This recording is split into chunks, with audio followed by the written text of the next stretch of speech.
Welcome back. Well, the Prime Minister is planning to make Medicare a major part of his election campaign, with the government working on policies to boost bulk billing and increase the number of urgent care clinics.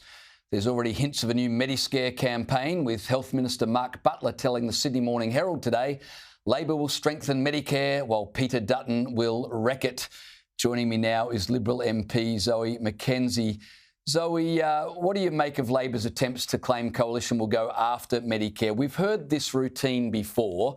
The Coalition haven't said anything about making cuts to Medicare, and yet clearly they think there's a potential weakness here for the Coalition. First of all, James, thank you for having me. Happy New Year to you and Peter's viewers. Isn't it extraordinary? They've gone straight to the gutter this week. We started off with the ridiculous meme we saw put out by the Victorian Labor Party, and now this fanciful story about what will happen with Medicare. Look, the fact in relation to when Peter Dutton was Health Minister was that hospital funding went up by 16%. Overall health funding went up by over 5%. $20 billion in a medical research fund, expanded bowel screening. Remember, these are the guys, the Labor Party, the Albanese government, one of their very first moves was to cut subsidised mental health support from 20 supported visits down to 10. We committed almost immediately to reinstating them. So if anyone's got a blotch on their copybook here when it comes to cuts in health, it's this government since May 2022. Well, the other news that came out today was data showing the nation's mortgage interest bill has tripled since Labor came to power. Families now paying as much as $50,000 extra for their average home loan. Australians paid a total of $10.9 billion in mortgage interest rates for the March quarter of 2022, $10.9 billion. Yet for the September quarter just gone, that figure was up to $31.2 billion. How much of this is a result of government-fuelled inflation that is keeping interest rates high? And remember, when Albanese came into government, he came into government promising that everything was going to get cheaper under his economic management. And I remember the $275 reduction to your energy bills that we were all meant to be enjoying by now, but no such luck. Look, what it said today in relation to Victoria, so where I am, is that the average mortgage of $640,000 is costing an extra $41,000 a year. I have the second highest number of tradies in my electorate of any electorate in the country, and everyone knows our small businesses, our contractors, they all back their business with their home loan.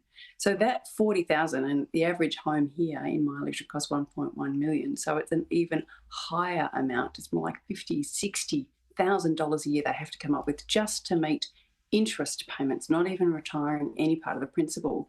You can see it hurting. It makes business so much harder, in addition to all the red tape, some of which we were talking about with Jono just before, makes it so much harder to keep their head above water. I'm seeing it left, right and centre here on the peninsula in terms of people really struggling to make ends meet. Yeah, well, while Labor aren't much chop at keeping costs down, Zoe, they're really good with memes. They seem to have a special talent there. Most of us saw that tasteless meme posted by the Victorian Labor branch attacking Peter Dutton and his wife. The Prime Minister was forced to intervene, and Premier Jacinta Allan in your state of Victoria eventually came out and said it was appropriate for the post to be removed. But she hit back when pressed by reporters. I'm not sure if we've got a grab of that. No, we don't. Now Bill Shorten has blasted. Oh, actually, we've got it. Let me show you what she said when she was pressed by reporters about this meme. Here it is. Do you know how the post came about? No, that account is run independently by the Australian Labor Party's Victorian branch. OK, so she's all defensive about it, but Bill Shorten came out today. He's blasted that meme as, quote, an embarrassment for the whole Labor Party, end quote. Victoria Labor's social media strategy needs a good review, and Bill Shorten's right, isn't he? This is not just an embarrassment for a few faceless people doing social media on behalf of the ALP. This represents all of them, and all of them should repudiate this, and it's certainly wrong of Jacinta Allan to sort of be defensive about it. She should come out and say this is inappropriate, it's wrong, it reflects badly on all of us, and we don't want this in politics. Yeah, frankly, it was a disgrace. It was crass. I don't know in whose world it's funny. I don't see any humour in it whatsoever. So, and I think it's a really sort of bizarre turn that the Labor Party's had. You know, their memes, their three-eyed fishes, whatever it is, right? Somebody in there obviously thinks this stuff is funny, but every single part of it falls flat.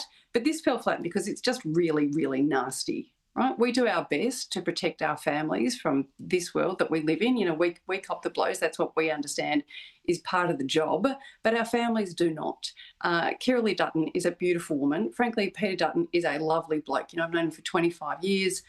He's full of charm and good humour, but he's also very good at being a strong, clear leader in terms of what he's putting forward for this country. So because they can't take any paint off him, what, they've gone for the family? Like, it's just a disgrace. So I'm glad that Bill's been so clear on it. I think Joe Sinclair had a few clear words to say as well. And yeah, let's hope that in the next week or so, everybody sends a very, very clear message to Labor HQ, whether it's here in Victoria or elsewhere around the country, that that kind of gutter junk won't be appreciated in this next forthcoming election.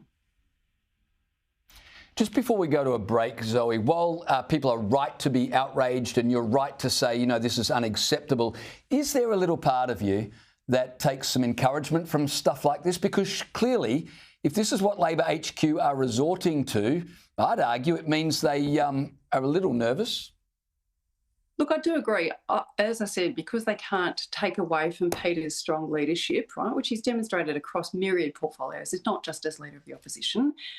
They're looking around desperately for some alternative leader. But I do think at the end of the day, we've got to be conscious of the example that we set for the rest of the country. We have to be conscious of the grace we must bring to this very rigorous profession. And I think Labor well and truly failed that test this week. Zoe McKenzie, always a delight to talk to you. Happy New Year, and I trust you enjoy the rest of your evening.